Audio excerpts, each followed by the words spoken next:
ദേശീയ ന്യൂനപക്ഷ commission 1993 May 17 നിലവിൽ വന്നു. ആസ്ഥാനം ന്യൂഡൽഹി. അംഗങ്ങളുടെ എണ്ണം 7. ചെയർമാനെയും അംഗങ്ങളെയും നിയമിക്കുന്നത് കേന്ദ്ര ഗവൺമെന്റ്.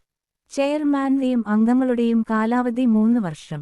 ആദ്യ ചെയർമാൻ മുഹമ്മദ് സാദിർ അലി. നിലവിലെ ചെയർമാൻ ഇക്ബാൽ സിംഗ് ലാൽപുര. ദേശീയ ന്യൂനപക്ഷ കമ്മീഷൻ വൈസ് ചെയർമാൻ ആയ ആദ്യ മലയാളി ജോർജ് കുര്യൻ. ബന്ധപ്പെട്ട മന്ത്രാലയം ന്യൂനപക്ഷകാര്യ മന്ത്രാലയം. ദേശീയ ന്യൂനപക്ഷ അവകാശ ദിനം ഡിസംബർ 18. സംസ്ഥാന ന്യൂനപക്ഷ കമ്മീഷൻ കേരള ഗവർണറുടെ ഓർഡിനൻസിലൂടെ 2013 ജൂൺ 13 നിലവിൽ വന്നു. 2014 കേരള സംസ്ഥാന ന്യൂനപക്ഷ നിയമം നിലവിൽ വന്നത് 2013 മെയ് 15 മുൻകാല പ്രാബല്യത്തോടെ. ആസ്ഥാനം തിരുവനന്തപുരം. ചെയർമാൻ ഉൾപ്പെടെ 3 അംഗങ്ങൾ. കേരള സംസ്ഥാന ന്യൂനപക്ഷ കമ്മീഷൻ കാലാവധി 3 വർഷം.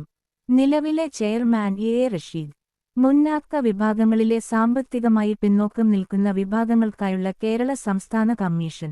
ആദ്യ കമ്മീഷൻ നിലവിൽ വരുന്നത് 2016 ഫെബ്രുവരി 24. ആസ്ഥാനം തിരുവനന്തപുരം. കമ്മീഷനിലെ അംഗങ്ങളുടെ എണ്ണം 4, ചെയർമാനും 2 അംഗങ്ങളും 1 സെക്രട്ടറിയും. അംഗങ്ങളുടെ കാലാവധി 3 വർഷം.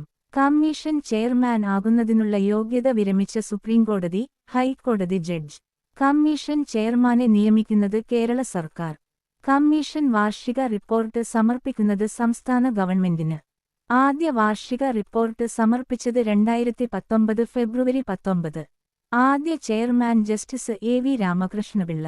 ആദ്യ member secretary V M Gopala Menon.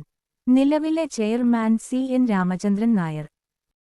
ഈ വീഡിയോ ഏതെങ്കിലും തരത്തിൽ നിങ്ങൾക്ക് ഉപകാരപ്പെട്ടു എന്ന് തോന്നുന്നെങ്കിൽ സബ്സ്ക്രൈബ് ചെയ്യാൻ മറക്കരുത്. Thank you.